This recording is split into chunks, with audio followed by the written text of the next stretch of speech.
All right. Good afternoon, everybody. It's Wednesday. It's about 2:30 now because I'm doing a second take of this because the first was too long. Basically, I didn't get many people showing up for the Q&A, so I thought I would just do a separate recording of what I'm looking for week 4.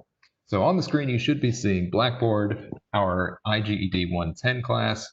I'm going to go right here, process, the writing process and narrative, unit 1. And we got to do our narrative, right? But the big thing that I'm concerned about is doing a digital peer review. Very important to me is the idea that we can take a look at one another's papers, because if you can look at someone else's paper and say, oh, there's some errors that need to be fixed, or there's some ideas that need to be developed, or I'm just not sure what's going on in this paper, that gets you thinking about the writing process and how you can apply that to your own writing as well. So if we go into week 4,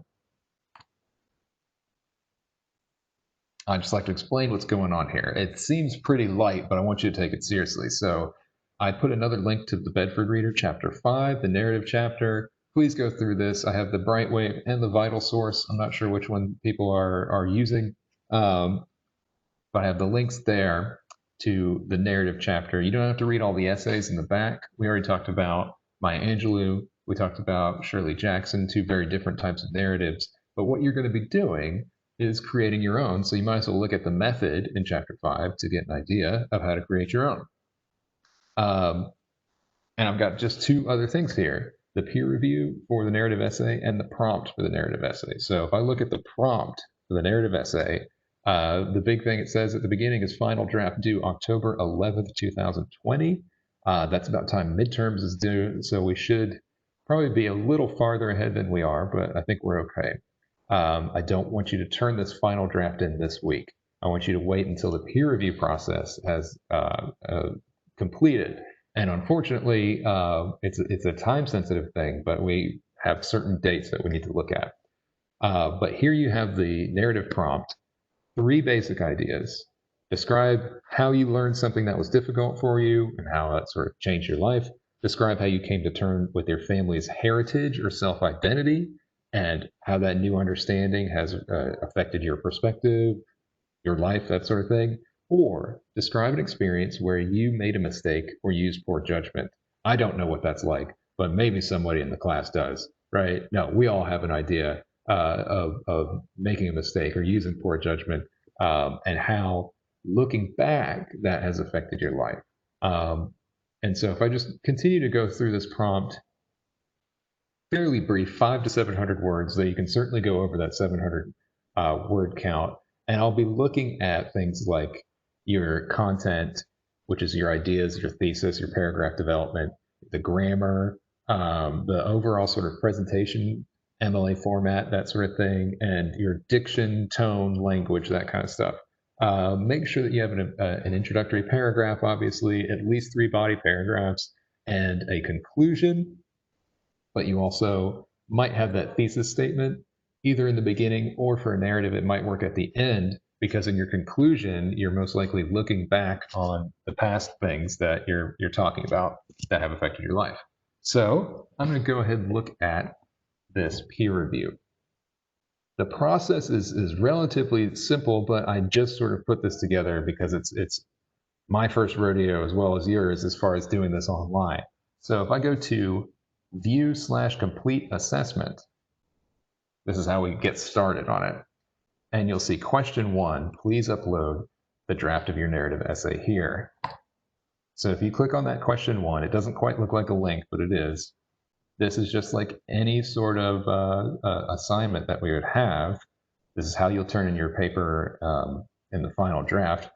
I just wrote in the text box here, but you'll be browsing my computer, turning in a Word document, you hit submit, and it will say status completed. And that's really what you need to focus on this week. You have until October 4th, this Sunday, to get in a complete draft of that narrative paper. That is really the main focus. That's what I need you to do this week. Once everybody gets those in, we'll be able to do the second part of the process, which is the peer review. So you'll come back here. Sorry, I'm going to click around for a second. You'll come back here after October 5th, and I'm going to change that to midnight.